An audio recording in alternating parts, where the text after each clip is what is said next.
നിങ്ങളൊരു senior accountant ഇന്റർവ്യൂവിന് പോവാൻ തയ്യാറെടുക്കുകയാണോ? അപ്പൊ നമുക്ക് ആ ഇന്റർവ്യൂ ഒന്ന് പൊളിച്ചെടുത്താലോ? അപ്പോൾ എൻ്റെ കൂടെ നിങ്ങളും വന്നോളൂ കേട്ടോ. അപ്പോൾ നമുക്ക് ഒരുമിച്ചിട്ട് നമുക്ക് ഈ ഒരു യാത്ര തുടങ്ങാം. അപ്പോൾ ഒരു ഇന്റർവ്യൂവിന് പോകുന്നതിന് മുമ്പ് നമ്മൾ ഒത്തിരി കാര്യങ്ങൾ നമ്മൾ ശ്രദ്ധിക്കാനുണ്ട്. അതായത് നമ്മൾ എപ്പോഴും നല്ല വെൽ ഡ്രസ്ഡ് ആയിട്ട് വേണം നമ്മളൊരു ഇന്റർവ്യൂവിന് പോകണം എന്നുണ്ടെന്നുണ്ടെങ്കിൽ. അതേപോലെ തന്നെ നമ്മൾ എപ്പോഴും സമയത്തിന് നമ്മൾ ഒരു ഹാഫ് അവർ മുമ്പെങ്കിലും നമ്മൾ ആ ഒരു ഇന്റർവ്യൂ നടക്കുന്ന സ്ഥലത്ത് നമ്മൾ എത്തിയിരിക്കണം. അതായത് നമ്മളിങ്ങനെ ആകെ വേർത്ത് ഭയങ്കര ഓടി ചാടിയൊക്കെ പോകുമ്പോൾ നമ്മൾക്കൊരു കോൺഫിഡൻസ് തന്നെ ഇല്ലാതെയാകും. അപ്പോൾ അതിന് വേണ്ടിയിട്ട് നമുക്ക് റിലാക്സ് ആവാനുള്ള ഒരു ടൈം നമുക്ക് അവിടെ കണ്ടെത്താൻ പറ്റണം. ഒന്ന് റിലാക്സ് ചെയ്തിട്ട് വേണം ഇന്റർവ്യൂ ഹാളിലേക്ക് കയറാൻ വേണ്ടിയിട്ട്. അപ്പൊ നമുക്ക് തുടങ്ങിയാലോ? അപ്പൊ നമ്മൾ ഇന്ന് ഡിസ്കസ് ചെയ്യാൻ പോകുന്നത് ഒരു സീനിയർ അക്കൗണ്ടന്റ് ഇന്റർവ്യൂ ക്വസ്റ്റ്യൻസും അതേപോലെ തന്നെ ആൻസേഴ്സിനെ കുറിച്ചിട്ടുമാണ് കേട്ടോ. അപ്പൊ നമ്മൾ നല്ലോണം നമ്മൾ വെൽ പ്രിപ്പയർഡ് ആയിട്ട് തന്നെ വേണം നമുക്ക് പോകണം എന്നുണ്ടെന്നുണ്ടെങ്കിൽ. ഈ ഒരു ക്വസ്റ്റ്യൻ വല്ലാത്തൊരു ക്വസ്റ്റ്യൻ ആണല്ലേ. അതായത് how to demonstrate your talent. നമ്മളുടെ ടാലന്റ്, നമ്മുടെ കഴിവുകൾ എങ്ങനെയാണ് നമ്മൾ പ്രദർശിപ്പിക്കുക, അതായത് നമ്മൾ എങ്ങനെയാണ് പ്രൂവ് ചെയ്യുക. അപ്പൊ നമുക്ക് ഒത്തിരി കാര്യങ്ങൾ അറിയാം എന്നുണ്ടെന്നുണ്ടെങ്കിലും അതൊരു ഇന്റർവ്യൂ നടക്കുന്നോടത്ത് ഒരു ഇന്റർവ്യൂവറോട് നമുക്കത് കാണിക്കണം എന്നുണ്ടെങ്കിൽ നമുക്ക് ചിലപ്പോൾ പറ്റാറില്ല അല്ലേ. നമുക്ക് ടെൻഷൻ അടിച്ചിട്ടും ഒക്കെയാണെന്നുണ്ടെന്നുണ്ടെങ്കിൽ ചിലപ്പോൾ നമുക്ക് ടെൻഷനൊക്കെ അടിച്ചിട്ട് നമുക്കത് കാണിക്കാൻ നമുക്ക് പറ്റാറില്ല അല്ലേ. അപ്പം നമ്മളെന്താണ് കോൺഫിഡൻറ്റോട് കൂടിയിട്ട് തന്നെ നമ്മൾ ഇരിക്കണം. ചിലപ്പോൾ നമ്മൾക്ക് അവർ ചോദിക്കുന്ന ക്വസ്റ്റ്യൻസ് ചിലപ്പോൾ നമുക്ക് അറിയാത്ത ക്വസ്റ്റ്യൻസ് ആയിരിക്കും. അപ്പം നമ്മൾ അതിന് ഉത്തരം അറിയില്ല എന്ന് തന്നെ നമ്മൾ ഓപ്പൺ ആയിട്ട് അങ്ങോട്ട് പറയുക. കാരണം അതൊരു പോസിറ്റീവാണ്. നമുക്ക് അറിയില്ല എന്നുണ്ടെന്നുണ്ടെങ്കിൽ പക്ഷെ നമ്മൾ ഇതും കൂടി പറയണം, എനിക്ക് ജോലി കിട്ടിക്കഴിഞ്ഞാൽ ഞാൻ അത് പഠിച്ചെടുത്തോളാം എന്ന്. അപ്പം അത് നമ്മുടെ കോൺഫിഡൻസ് ലെവൽ വർദ്ധിപ്പിക്കും. അപ്പോൾ ഈ ഒരു ഇന്റർവ്യൂവിന് പോകാൻ വേണ്ടിയിട്ട് നമ്മുടെ ഗോൾ സെറ്റ് ചെയ്യാൻ വേണ്ടിയിട്ട് നമുക്ക് 4 കാര്യങ്ങൾ നമുക്ക് ലിസ്റ്റ് ഔട്ട് ചെയ്യാം കേട്ടോ. അതായത് നമ്മൾ പ്രിപ്പയർ ചെയ്യാൻ വേണ്ടിയിട്ട് നമുക്ക് 4 കാര്യങ്ങൾ നമ്മൾക്ക് നോട്ട് ഡൗൺ ചെയ്തിട്ട് വെക്കാം കേട്ടോ. അപ്പോൾ നമുക്കത് എന്തൊക്കെയാണെന്നുള്ളത് നോക്കാം.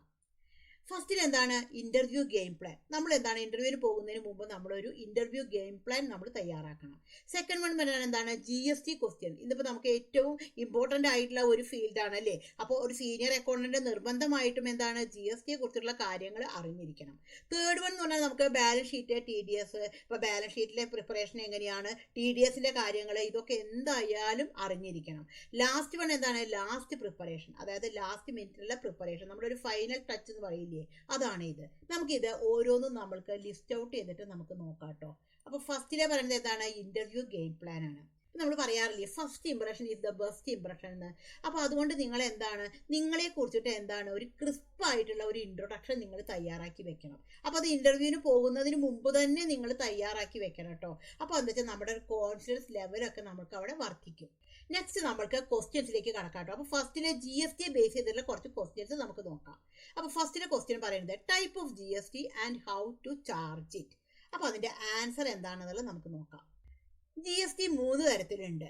ഒന്ന് എന്താണ് central goods and service tax CGST എന്ന് പറയും, state goods and service tax SGST എന്ന് പറയും, അതേപോലെ integrated goods and service tax IGST എന്ന് പറയും. ഇനി ഇത് എങ്ങനെയാണ് ചാർജ് ചെയ്യുക എന്നുള്ളത് നമുക്ക് നോക്കാം. അതായത് central goods and service tax CGST ആണെന്നുണ്ടെന്നുണ്ടെങ്കിൽ അത് വിത്തിൻ ദ സ്റ്റേറ്റ് ആണ്. അതായത് ഒരു സ്റ്റേറ്റിന്റെ ഉള്ളിൽ തന്നെയാണ് ഇടപാടുകൾ നടക്കണമെന്നുണ്ടെങ്കിൽ അവിടെ ചാർജ് ചെയ്യണതാണ് എന്ത് CGST. അതേപോലെ തന്നെയാണ് എന്ത് SGST. അതെ, ഒരു സ്റ്റേറ്റിന്റെ ഉള്ളിൽ തന്നെയാണ് ട്രാൻസാക്ഷൻ നടത്തണമെന്നുണ്ടെങ്കിൽ അവിടെ വരുന്ന ടാക്സ് ആണ് CGSTയും SGSTയും. അതായത് ഇപ്പോൾ 5% ആണ് ടാക്സ് എന്നുണ്ടെന്നുണ്ടെങ്കിൽ അത് ഡിവൈഡ് ചെയ്തിട്ടാണ് എടുക്കുക. സ്റ്റേറ്റും സെൻട്രൽ ഗവൺമെന്റും ഡിവൈഡ് ചെയ്ത് 2.5 ആയിട്ടാണ് ടാക്സ് എടുക്കുക. അടുത്തത് എന്താണ് ഇന്റഗ്രേറ്റഡ് IGST. ഇത് എപ്പോഴാണ് വരിക? വേറൊരു സ്റ്റേറ്റുമായിട്ട്, അതായത് ഒരു സ്റ്റേറ്റ് വേറൊരു സ്റ്റേറ്റിൽ നിന്ന് സാധനങ്ങൾ വാങ്ങുകയോ വിൽക്കുകയോ ചെയ്യുമ്പോഴാണ് IGST അപ്ലൈ ചെയ്തിട്ട് വരിക. അപ്പോൾ GSTയെ കുറിച്ചിട്ട് എന്താണ് ഒരു സീനിയർ അക്കൗണ്ടന്റ് എന്താണ് നിർബന്ധമായിട്ടും അറിഞ്ഞിരിക്കണം. Next what is input and output GST. ഇത് എന്തായാലും നമ്മൾ അറിഞ്ഞിരിക്കണം. എന്താണ് ഇൻപുട്ട് ആൻഡ് ഔട്ട്പുട്ട്? ഇൻപുട്ട് എന്ന് പറഞ്ഞാൽ എന്താണ്? Input GST is the tax A business pays on purchase and can be often B claimed as input tax credit, ITC എന്ന് പറയും. Output GST is the tax a business charges customers on sale which business collect and pays to the government. അതായത് എന്താണ് input and output എന്ന് പറഞ്ഞു കഴിഞ്ഞാൽ purchase ചെയ്യുമ്പോൾ കൊടുക്കുന്ന ടാക്സിനെയാണ് input tax എന്ന് പറയുക. സെയിൽ ചെയ്യുമ്പോൾ കളക്ട് ചെയ്യുന്ന ടാക്സിനെയാണ് എന്ത് പറയുക? ഔട്ട്പുട്ട് GST എന്ന് പറയുക. അതായത് ഇവിടെ നമുക്ക് കാണിക്കേണ്ട യു പർച്ചേസ് ഗുഡ്സ്, ഇവിടെ എന്താണ് നമുക്ക് ഇൻപുട്ട് GST ആണ്. നമ്മൾ സെയിൽ ചെയ്യുമ്പോൾ എന്താണ് ഔട്ട്പുട്ട് GST ആണ് നമ്മൾ കളക്ട് ചെയ്യുക. നെക്സ്റ്റ് എന്താണ്, ഒരു ഇമ്പോർട്ടൻറ്റ് ക്വസ്റ്റ്യൻ ആണ്, what is FCM and RCM. അതായത് FCM എന്ന് പറഞ്ഞാൽ എന്താണ്, ഫോർവേഡ് ചാർജ് മെക്കാനിസം. RCM എന്ന് പറഞ്ഞാൽ എന്താണ്, റിവേഴ്സ് ചാർജ് മെക്കാനിസം. എന്താണ് FCM എന്ന് പറഞ്ഞു കഴിഞ്ഞാൽ, forward charge mechanism is the standard system under GST where the supplier of goods or service is responsible for collecting tax from the recipient or remitting into the government. FCM എന്ന് പറഞ്ഞാൽ അതാണ് സാധാരണ എല്ലായിടത്തും നടക്കാറുള്ളത്, forward charge mechanism. അതായത് ഒരു seller എന്താണ് ചെയ്യുക, സെല്ലർ ബയർക്ക് ഗുഡ്സ് വിൽക്കുന്നു, ബയറുടെ അടുത്ത് നിന്ന് ടാക്സ് കളക്ട് ചെയ്യുന്നു, സെല്ലർ അത് ഗവൺമെന്റിലേക്ക് അടയ്ക്കുന്നു. അതിനെയാണ് FCM എന്ന് പറയുക. RCM എന്ന് പറഞ്ഞാലോ, റിവേഴ്സ് ചാർജ് മെക്കാനിസം എന്ന് പറഞ്ഞാലോ, in this case the recipient of the goods or services ഈ liable to pay the GST directly to the government. Seller has no responsibility. RCM എന്ന് പറഞ്ഞാൽ എന്താണ്, അവിടെ റിവേഴ്സ് ചാർജ് മെക്കാനിസം ആണ്. അതായത് ഈ കേസിൽ എന്താണ്, വാങ്ങുന്ന ആളുടെ ബാധ്യതയാണ് ടാക്സ് ഗവൺമെന്റിലേക്ക് അടയ്ക്കുക എന്നുള്ളത്. അതായത് പർച്ചേസ് ചെയ്യുന്ന ആള് നേരിട്ട് തന്നെ എന്താണ്, ഗവൺമെന്റിലേക്ക് അടയ്ക്കുകയാണ് ചെയ്യുക. FCM എന്ന് പറഞ്ഞാൽ ഇങ്ങനെയാണ് വരിക, the seller collect tax from the buyer and pays the government. RCM എന്ന് പറഞ്ഞാലോ, the buyer pays the tax directly to the government. Next നമ്മൾക്ക് GSTയുടെ ഫോമുകൾ നോക്കാം. GSTയിലെ പ്രധാനമായും 3 ഫോമുകളാണുള്ളത്. GSTR 1 അത് സെയിൽസുമായി ബന്ധപ്പെട്ടുള്ളതാണ്. നമ്മളുടെ ബിസിനസ്സിലെ സെയിൽസുമായി ബന്ധപ്പെട്ടുള്ളതിനെയാണ് നമ്മൾ GSTR 1 കാണിക്കുക. GSTR 2 എന്ന് പറഞ്ഞാൽ പർച്ചേസുമായി ബന്ധപ്പെട്ടുള്ളതാണ്. GSTR 3B എന്ന് പറഞ്ഞാൽ സെയിൽ ടാക്സ് മൈനസ് പർച്ചേസ്, അതായത് സെയിൽസിൽ നിന്ന് പർച്ചേസ് മൈനസ് ചെയ്തതിനെയാണ് GSTR 3Bയിൽ കാണിക്കുക. അപ്പോൾ നമ്മൾക്ക് ഇതിനെല്ലാം നമുക്ക് ഡ്യൂ ഡേറ്റുകളും നമ്മൾ അറിഞ്ഞിരിക്കണം. GSTR 1 ഫയൽ ചെയ്യുന്നതിൻ്റെ ഡ്യൂ ഡേറ്റ് പറയുന്നത് 11th of every month ആണ്. അതേപോലെ തന്നെ GSTR 3B എന്ന് പറയുന്നത് 20th of every month ആണ്. GSTR 2 പർച്ചേസ് നമ്മൾ ഫയൽ ചെയ്യേണ്ട കാര്യമില്ല, അത് നമ്മളുടെ GSTR 3Bയിൽ ഓട്ടോമാറ്റിക്കലി അത് റിഫ്ലക്റ്റ് ആയിട്ട് ഉണ്ടായിരിക്കും. Next, what is the meaning of ITC? ITC എന്ന് പറഞ്ഞാൽ എന്താണ്, ഇൻപുട്ട് ടാക്സ് ക്രെഡിറ്റ്. എന്താണ് input tax credit? Input tax credit എന്ന് പറഞ്ഞു കഴിഞ്ഞാൽ GST ഓൺ സെയിൽസ്, അതായത് സെയിൽ ചെയ്യുമ്പോൾ കളക്ട് ചെയ്യുന്ന ടാക്സ് ഉണ്ടല്ലോ, അതിൽ നിന്ന് എന്താണ്, പർച്ചേസ് ചെയ്യുമ്പോഴുള്ള ടാക്സ് മൈനസ് ചെയ്യുക, അതായത് ഇൻപുട്ട് ടാക്സ് മൈനസ് ചെയ്യുക. ഔട്ട്പുട്ട് ടാക്സിൽ നിന്ന് ഇൻപുട്ട് ടാക്സ് മൈനസ് ചെയ്യുക. അതിനെയാണ് നമ്മൾ എന്ത് പറയുക, ITC എന്ന് പറയുക. അതായത് നമ്മൾ പർച്ചേസ് ചെയ്യുമ്പോൾ നമ്മളൊരു ടാക്സ് കൊടുത്തിട്ടുണ്ടായിരിക്കും, സെയിൽ ചെയ്യുമ്പോൾ നമ്മൾ കളക്ട് ചെയ്തിട്ടുണ്ടായിരിക്കും. നമ്മൾ ഗവൺമെന്റിലേക്ക് അടയ്ക്കേണ്ടത് എന്തുമാത്രമേ അടയ്ക്കേണ്ട ആവശ്യമുള്ളൂ, നമ്മൾ കളക്ട് ചെയ്ത ടാക്സിൽ നിന്ന് കൊടുത്ത ടാക്സ് മൈനസ് ചെയ്തിട്ട് ബാക്കിയുള്ളതാണ് ഇനി ഗവൺമെന്റിലേക്ക് അടയ്ക്കേണ്ടതായിട്ടുള്ളൂ. ഗവൺമെന്റ് ഒരിക്കലും നമ്മുടെ കയ്യിൽ നിന്ന് ടാക്സ് എടുത്ത് അടയ്ക്കാൻ പറയുന്നില്ല. നമ്മളുടെ ബാധ്യത എത്രയാണോ അതാണ് നമ്മൾ അടയ്ക്കേണ്ടത്. നമുക്കൊരു സിമ്പിൾ എക്സാമ്പിളിലൂടെ ഇത് നോക്കാം. GST കളക്റ്റഡ് ഓൺ സെയിൽസ് വഴി നമ്മൾ GST 6,000 കളക്ട് ചെയ്തിട്ടുണ്ടായിരുന്നു. പർച്ചേസ് ചെയ്യുമ്പോൾ നമ്മൾ കൊടുത്തിട്ടുള്ളത് 5,000 ആയിരുന്നു. ഇനി നമുക്ക് ഡിഫറൻസ് എത്രയാണ്, ഗവൺമെന്റിലേക്ക് അടയ്ക്കേണ്ടത് എത്രയാണ്, 1,000 ആണ്. This payment is made when you file on GSTR 3B return. ഈ എമൗണ്ട് ഓട്ടോമാറ്റിക്കലി GSTR 3Bയിൽ റിഫ്ലക്ട് ചെയ്യും. നെക്സ്റ്റ്, എന്താണ് ഇൻവോയ്സ് നോക്കാം, അതിന്റെ ലിമിറ്റും എന്താണെന്ന് നോക്കാം.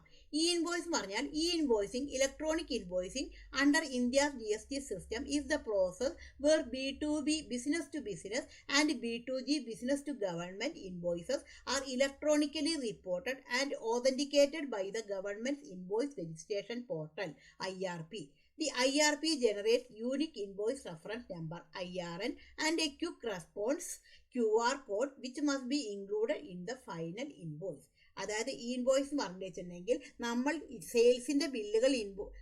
സെയിൽസിന്റെ ബില്ലുകൾ ജനറേറ്റ് ചെയ്യുന്ന സമയത്ത് അത് ഓട്ടോമാറ്റിക്കലി എന്താണ്, ഗവൺമെന്റിന്റെ സൈറ്റിലേക്ക് പോയിട്ട് അപ്ലോഡ് ആവും. അതായത് B2B ഇൻവോയ്സിന് മാത്രമാണ് അത് ഉണ്ടായിരിക്കുക. അതെവിടെയാണ് നമ്മൾക്ക് ഓതന്റിക്കേറ്റ് ചെയ്യാൻ പറ്റുക, ഗവൺമെന്റ് ഇൻവോയ്സ് രജിസ്ട്രേഷൻ പോർട്ടൽ, അതായത് IRP എന്ന പോർട്ടൽ അത് ഓട്ടോമാറ്റിക്കലി പോയി കിടക്കും. അത് എന്താണ്, ആ IRP generate A unique invoice reference number, അതായത് അവിടുന്ന് എന്താണ്, ഒരു unique invoice reference number IRN എന്നാണ് പറയുക.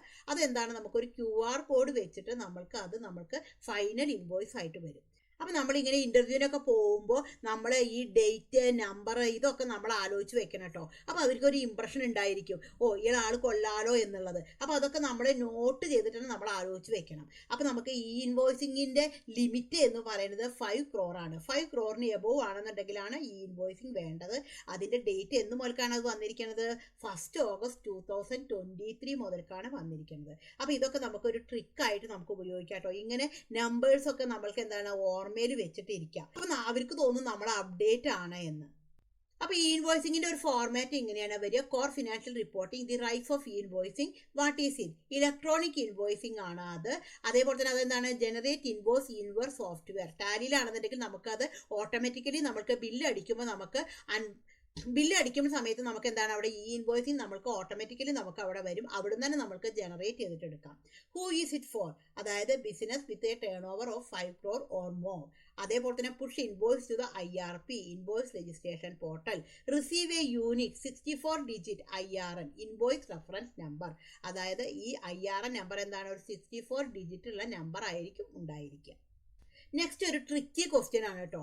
അതായത് എന്താണെന്ന് വെച്ചാൽ, if mistake in GST return, how to resolve. അതായത് നമുക്ക് GST റിട്ടേണിൽ എന്തെങ്കിലും മിസ്റ്റേക്ക് വന്നു കഴിഞ്ഞാൽ അത് കറക്റ്റ് ചെയ്യാൻ പറ്റുമോ എന്ന്.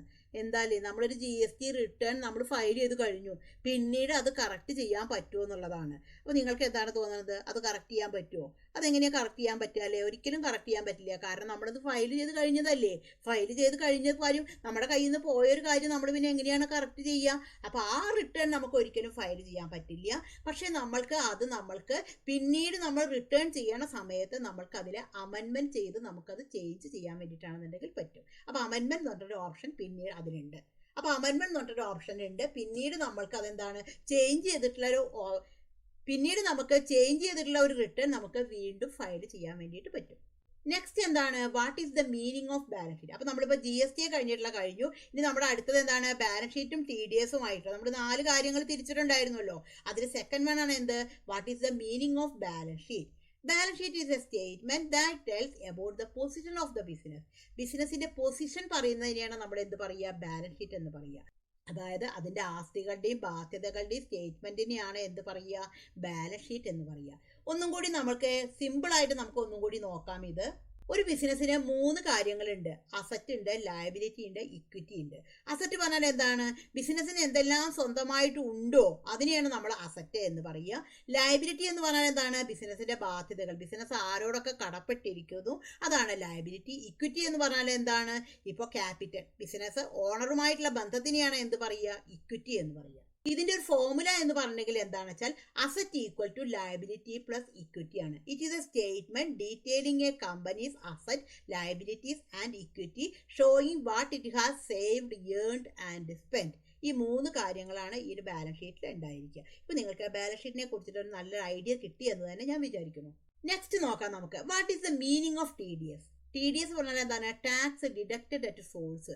അതിൽ നിന്ന് തന്നെ അത് വ്യക്തമാണ്, എന്ത്, ഇൻകത്തിൽ നിന്ന് ബേസ് ചെയ്തിട്ടുള്ളതാണ് TDS. അത് എവിടെയാണോ സോഴ്സ് അവിടെ വെച്ചിട്ട് തന്നെയാണ് എവിടെയാണോ സോഴ്സ് അത് അവിടെ വെച്ചിട്ട് തന്നെയാണ് ഡിഡക്റ്റ് ചെയ്യുക. അതൊരു ഇൻഡയറക്റ്റ് ടാക്സ് ആണ്. ഇനി നമ്മുടെ എന്താണ് TDSന്റെ റേറ്റുകൾ എന്തൊക്കെയാണെന്നുള്ളതാണ്. അപ്പോൾ ഒരുപാട് കാറ്റഗറി വരുന്നുണ്ട് TDSൽ. പ്രൊഫഷണൽ ചാർജ്, റെന്റ്, സാലറി, അങ്ങനെ ഒരുപാട് കാര്യങ്ങൾ വരുന്നുണ്ട്. ഇതിനെല്ലാത്തിനും റേറ്റുകളും എന്താണ്, ഡിഫറൻ്റ് ആണ്. അപ്പോൾ നമ്മൾ ഒരു ഇന്റർവ്യൂവിന് പോകുന്ന സമയത്ത് ഈ TDSന്റെ റേറ്റും കാര്യങ്ങളും എല്ലാം നമ്മൾ പഠിച്ചു വെച്ചിട്ട് വേണം പോകണമെന്നുണ്ടെങ്കിൽ. അതേപോലെ തന്നെ ഏറ്റവും ഇമ്പോർട്ടൻ്റ് ആണ് ഡ്യൂ ഡേറ്റുകൾ. TDS പേയ്മെന്റ് ചെയ്യുന്ന ഡ്യൂ ഡേറ്റ് പറയുന്നത് 7th of next month ആണ്. അപ്പോൾ പ്രൊഫഷണൽ ടാക്സിനൊക്കെ ആണെന്നുണ്ടെങ്കിൽ റേറ്റ് പറയുന്നത് 10% ആണ് വരിക. അപ്പോൾ നമ്മൾ ഇതിന്റെ റേറ്റുകളൊക്കെ നമ്മൾ നല്ല രീതിയിൽ മനസ്സിലാക്കിയിട്ട് വേണം പോകണമെന്നുണ്ടെങ്കിൽ. അപ്പോൾ എൻ്റെ ചാനലിൽ ഞാൻ ഇതിനെക്കുറിച്ച് ഒരുപാട് വീഡിയോകൾ അപ്ലോഡ് ചെയ്തിട്ടുണ്ട്. അപ്പോൾ നിങ്ങൾക്ക് ചാനലിൽ നോക്കിക്കഴിഞ്ഞാൽ നിങ്ങൾക്ക് കാണാൻ പറ്റും. ഞാൻ ഡിസ്ക്രിപ്ഷനിൽ ഇതിൻ്റെയൊക്കെ ലിങ്ക് ഞാൻ കൊടുക്കാം. നെക്സ്റ്റ് നമുക്ക് ഒരു ബാലൻസ് ഷീറ്റ് പ്രിപ്പയർ ചെയ്യുമ്പോൾ എന്തെല്ലാം കാര്യങ്ങളാണ് നമ്മൾ അറിഞ്ഞിരിക്കേണ്ടത്. What steps do you take when finalising A balance sheet. ഒരു ബാലൻസ് ഷീറ്റ് ഫൈനലൈസ് ചെയ്യുമ്പോൾ എന്തെല്ലാം കാര്യങ്ങളാണ് അറിഞ്ഞിരിക്കേണ്ടത്. നമുക്ക് 4 കാര്യങ്ങളാണ് ഉള്ളത്. എന്തൊക്കെയാണ്? എന്താണ്, റീകൺസിലിയേഷൻ. അതായത് നമ്മൾക്ക് റീകൺസിലിയേഷൻ പറഞ്ഞാൽ എന്താണ്, ഒത്തു നോക്കുക, താരതമ്യം ചെയ്യാന്നൊക്കെയാണ് അർത്ഥം. അപ്പൊ നമുക്ക് എന്താണ്, ബാങ്ക് സ്റ്റേറ്റ്മെന്റ് ഉണ്ടായിരിക്കും. അതേപോലെ തന്നെ എന്താണ്, അക്കൗണ്ട് റിസീവബിൾ, നമ്മൾക്ക് ഇങ്ങോട്ട് തരാനുള്ള ആൾക്കാരുണ്ടായിരിക്കും. Accounts payable must be fully reconcile. അതായത് ബാങ്കുമായിട്ട് മാത്രമല്ല, പല ആൾക്കാരെയും ധാരണ റീകൺസിൽ എന്ന് പറഞ്ഞാൽ അത് ബാങ്കുമായിട്ട് മാത്രമാണെന്നാണ്.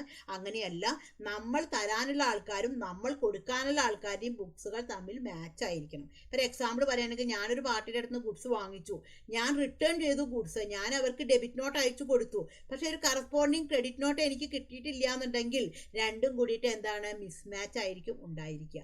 അപ്പോൾ ഓഡിറ്റിംഗ് ചെയ്യുന്ന സമയത്ത് ഒരു ഓഡിറ്റർ എപ്പോഴും ആവശ്യപ്പെടുന്ന ഒരു സ്റ്റേറ്റ്മെന്റ് ആണ് കൺഫർമേഷൻ സ്റ്റേറ്റ്മെന്റ്. നമ്മളുടെ ബുക്കിലുള്ള ബാലൻസ് തന്നെ ആയിരിക്കണം അവരുടെ ബുക്കിലുള്ള ബാലൻസ്. അപ്പോൾ നമുക്ക് ടാലിയിൽ നിന്ന് നമുക്കത് ഓട്ടോമാറ്റിക്കലി നമുക്ക് ജനറേറ്റ് ചെയ്തിട്ട് എടുക്കാൻ വേണ്ടിയിട്ടാണെന്നുണ്ടെങ്കിൽ പറ്റും. നെക്സ്റ്റ് എന്താണ് പ്രൊവിഷൻസ്, അതായത് നമുക്ക് book all accrued expenses. Example, March salary paid in April must be booked in March. അതായത് നമ്മൾ പ്രൊവിഷൻസ് ഒക്കെ നമ്മൾ എപ്പോഴും കീപ്പ് ചെയ്യണം. ഇപ്പം നമ്മുടെ മാർച്ചിലെ സാലറി നമുക്കറിയാം, ജോലി ചെയ്യുന്ന എല്ലാവർക്കും അറിയാം മാർച്ചിലെ സാലറി ഏപ്രിലാണ് നിങ്ങൾക്ക് കിട്ടാറുള്ളത് അല്ലേ. പക്ഷെ ഒരു ബിസിനസ്സിനെ സംബന്ധിച്ച് എന്താണ്, അത് മാർച്ചിൽ തന്നെ റെക്കോർഡ് ചെയ്തിരിക്കണം. എന്താണ് കാരണം, എന്നാലേ മാർച്ചിലെ പ്രോഫിറ്റ് കറക്റ്റ് ആവുള്ളൂ. ഒരു എക്സ്പെൻസ് അവിടെ വന്നിട്ടില്ല എന്നുണ്ടെങ്കിൽ അതിൻ്റെ പ്രോഫിറ്റ് എന്താണ്, ഹൈ ആയിട്ടാണ് നിൽക്കുക, അത് കറക്റ്റ് പ്രോഫിറ്റ് അല്ല. അപ്പോൾ ഈ ബിസിനസിന്റെ ഒരു നിയമം വെച്ചിട്ട് എന്താണ്, എപ്പോൾ ഒരു ഇവന്റ് നടന്നു അത് അപ്പം തന്നെ റെക്കോർഡ് ചെയ്യണം എന്നർത്ഥം. അത് ആ കറന്റ് മന്തിൽ തന്നെ കാണിക്കണം, മുന്നേത്തെ മന്തിലും കാണിക്കാൻ പാടില്ല, നെക്സ്റ്റ് മന്തിലും കാണിക്കാൻ പാടില്ല. നെക്സ്റ്റ് പറഞ്ഞാൽ എന്താണ്, GST ആൻഡ് ഡാറ്റ മാച്ചിങ്. അതായത് നമ്മൾ GST റിട്ടേൺ ഒക്കെ കൊടുത്തിട്ടുണ്ടായിരിക്കും, GST സൈറ്റിലുള്ള കാര്യങ്ങൾ തന്നെയാണോ നമ്മളുടെ സോഫ്റ്റ്വെയറിലും എന്നുള്ളത് നമ്മൾ മാച്ച് ചെയ്തിട്ട് നമ്മൾ നോക്കണം. നെക്സ്റ്റ് എന്താണ്, ലോൺ ബൈഫർക്കേഷൻ. അതായത് നമ്മൾ ലോണുകളൊക്കെ എടുത്തിട്ടുണ്ടായിരിക്കുമല്ലോ, അപ്പോൾ അതിൻ്റെ ഇൻട്രസ്റ്റ് ഒക്കെ ഉണ്ടായിരിക്കും. അപ്പോൾ നമ്മൾ അതിൻ്റെ പ്രിൻസിപ്പൽ എമൗണ്ടും ഇൻട്രസ്റ്റും നമ്മൾ സെപ്പറേറ്റ് ചെയ്യണം. അതായത് ഇൻട്രസ്റ്റ് നമ്മൾ PNL അക്കൗണ്ടിലേക്കാണ് പോവുക, അതിൻ്റെ പ്രിൻസിപ്പൽ എമൗണ്ട് എന്താണ് നമ്മുടെ ലയബിലിറ്റിയിലേക്കാണ് പോവുക, ബാലൻസ് ഷീറ്റിലേക്കാണ് പോവുക. അപ്പോൾ ഇതെല്ലാം നമ്മൾ സെപ്പറേറ്റ് ചെയ്ത് കഴിഞ്ഞാൽ മാത്രമാണ് നമുക്ക് കറക്റ്റ് പിക്ചർ കിട്ടുള്ളൂ. ബാലൻസ് ഷീറ്റ് നമുക്ക് ഫൈനലൈസ് ചെയ്യുന്ന സമയത്ത് നമുക്ക് കറക്റ്റ് പിക്ചർ നമുക്ക് കിട്ടുള്ളൂ. Next, what are the types of businesses. ബിസിനസ്സുകൾ എത്ര തരത്തിലുണ്ട്? ബിസിനസ്സുകൾ 3 തരത്തിലാണുള്ളത്. ഒന്നാമത്തെ ട്രേഡിംഗ് ആണ്, രണ്ടാമത്തത് മാനുഫാക്ചറിങ് ആണ്, മൂന്നാമത്തത് എന്താണ് സർവീസ് ആണ്. അതായത് ട്രേഡിങ്ങിൽ എന്താണ് വരുന്നത്, buying and selling goods without modification. നമ്മളൊരു ഗുഡ്സ് വാങ്ങിക്കുന്നു, നമ്മളൊരു മൊബൈൽ വാങ്ങിക്കുന്നു, ആ മൊബൈൽ നമ്മൾ വില കൂട്ടി വിൽക്കുന്നു, അവിടെ ഒരു മോഡിഫിക്കേഷൻ വരുത്തുന്നില്ല. എന്നാൽ മാനുഫാക്ചറിങ് കൺസേണിലാണെന്നുണ്ടെങ്കിലോ നമ്മൾ അവിടെ വാങ്ങിക്കുന്ന റോ മെറ്റീരിയൽസ് ആണ്, നമ്മൾ അതിനെ ഫിനിഷ് ഗുഡ്സ് ആക്കി കൺവേർട്ട് ചെയ്യുകയാണ് ചെയ്യണത്. സർവീസ് എന്ന് പറഞ്ഞാലോ providing intangible value or expertise. അതായത് നമ്മളൊരു സർവീസ് ആണ് കൊടുക്കുന്നത്, അല്ലെങ്കിൽ നമ്മൾ വാങ്ങിക്കുന്നു. ഇപ്പം നമ്മളൊരു കാറിൻ്റെ സർവീസ് ആണെങ്കിൽ നമ്മളവിടെ കാറ് വാഷ് ചെയ്ത് കൊടുക്കുന്നു, അല്ലെങ്കിൽ ഒരു സ്കൂളാണെന്നുണ്ടെങ്കിൽ നമ്മളവിടെ സർവീസ് പ്രൊവൈഡ് ചെയ്യുന്നു. അപ്പോൾ അതാണ് 3 തരത്തിലുള്ള ബിസിനസ്സുകൾ. സീനിയർ അക്കൗണ്ടന്റ് എന്താണ്, നല്ല രീതിക്ക് പ്രിപ്പയർ ചെയ്തിട്ട് തന്നെ പോകണം എന്നർത്ഥം. നല്ലൊരു ഫ്രെയിം വർക്ക് ഉണ്ടാക്കി വെച്ചിട്ട് തന്നെ വേണം പോകണം എന്നുണ്ടെങ്കിൽ. ഇനി ഇതെല്ലാം ചെയ്ത് കഴിഞ്ഞാൽ നമുക്ക് എന്താണ്, ഒരു ഫൈനലായിട്ട് നമ്മൾക്ക് എന്താണ് ഒന്ന് പ്രിപ്പയർ ആകാം. ഒരു ചെക്ക് ലിസ്റ്റ് തയ്യാറാക്കിയിട്ട് നമ്മൾക്ക് ഇപ്പം പറഞ്ഞിട്ടുള്ള കാര്യങ്ങളൊക്കെ നമ്മൾ ആ ഇൻ്റർവ്യൂവിന് പോകുന്ന ഇത്രയും നമ്മൾ തയ്യാറെടുത്ത് കഴിഞ്ഞാൽ പിന്നെ നമ്മൾക്ക് എന്താണ് ഒരു ഏതാനും മണിക്കൂറുകൾക്ക് മുമ്പ് നമുക്ക് എന്താണ് ഒന്ന് ഫൈനലായിട്ട് നമുക്കൊന്ന് ചെക്ക് ലിസ്റ്റ് ചെയ്യാം.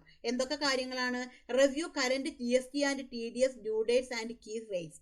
അതായത് ഇപ്പം ഞാൻ ഇതിന് പറഞ്ഞിട്ടുള്ള ഈ ഡ്യൂ ഡേറ്റുകളൊക്കെ നമുക്ക് എപ്പോൾ വേണമെന്നുണ്ടെങ്കിലും മാറാം. അതേപോലെ തന്നെ സ്റ്റേറ്റുമായി വ്യത്യാസം ഉണ്ടായിരിക്കും. ഇപ്പൊ ഞാൻ പറയുന്ന സ്റ്റേറ്റിലല്ല, വേറെ ഓരോരോ സ്റ്റേറ്റുകളിലായിട്ട് ഇത് വ്യത്യാസപ്പെട്ടുകൊണ്ടിരിക്കും. അതേപോലെ GSTയുടെ റേറ്റുകളാണെന്നുണ്ടെങ്കിലും ഓരോ ബജറ്റൊക്കെ വരുന്ന സമയത്ത് മാറിക്കൊണ്ടിരിക്കും. അപ്പൊ നിങ്ങൾ എപ്പോഴും അപ്ഡേറ്റ് ചെയ്തിട്ട് വേണം ഇന്റർവ്യൂവിന് പോകണമെന്നുണ്ടെങ്കിൽ എന്നർത്ഥം. ഇപ്പൊ എൻ്റെ ഒരു വീഡിയോ കണ്ടിട്ട് നിങ്ങൾ 2 കൊല്ലം കഴിഞ്ഞിട്ട് ഇന്റർവ്യൂവിന് പോയാൽ നിങ്ങൾക്കത് കിട്ടിക്കൊള്ളുന്നില്ല എന്നർത്ഥം. അപ്പോൾ ഒരു അക്കൗണ്ടന്റ് എപ്പോഴും എന്താണ്, എല്ലാ കാര്യങ്ങളും കറന്റ് അപ്ഡേഷനിലായിരിക്കണം പോകുന്നത്. അതേപോലെ റീഹേഴ്സ് യുവർ 2 minute പ്രൊഫഷണൽ ഇൻട്രൊഡക്ഷൻ. അപ്പം നമ്മൾ നല്ല രീതിയിൽ ഒരു ഇൻട്രൊഡക്ഷൻ നമ്മൾ തയ്യാറാക്കി വെച്ചിട്ട് വേണം പോകണമെന്നുണ്ടെങ്കിൽ. മൂന്നാമത്തെ പോയിന്റ് എന്താണ്, research the companies recent financial performance. നമ്മൾ ജോലി ചെയ്യാൻ നമ്മൾ ഇന്റർവ്യൂവിന് പോകുമ്പോൾ ആ കമ്പനിയെ കുറിച്ച് നമുക്ക് നല്ല രീതിക്ക് നമുക്ക് അറിഞ്ഞിരിക്കണം. എന്നാലാണ് അത് നമ്മൾ ആദ്യം തന്നെ അറിഞ്ഞിരിക്കണം. എന്നാലാണ് നമുക്ക് ആ ഒരു ഇന്റർവ്യൂവിന് പോകുമ്പോൾ വേണ്ട രീതിയിൽ നമുക്ക് പെർഫോം ചെയ്യാൻ വേണ്ടിയിട്ടാണെന്നുണ്ടെങ്കിൽ പറ്റുള്ളൂ. Prepare 2-3 thoughtful questions to ask them. അതായത് നമുക്ക് 1-2 ക്വസ്റ്റ്യൻസ് നമ്മൾക്ക് അവരോട് നമുക്ക് എന്താണ് ചോദിക്കാൻ നമുക്ക് പറ്റണം. ഞാൻ എന്നെക്കുറിച്ച് പറയുകയാണെങ്കിൽ ഞാൻ ശ്യാമള നാരായണൻ. ഞാനൊരു 10-15 കൊല്ലത്തോളം ടാലിയും അക്കൗണ്ടിങ്ങും ഒക്കെ ഓഫ്ലൈനായിട്ട് പഠിപ്പിക്കുകയായിരുന്നു. ഇപ്പോൾ ഏകദേശം ഒരു 5 വർഷമായി ടാലി ഓൺലൈനായിട്ട് പഠിപ്പിക്കുന്നു.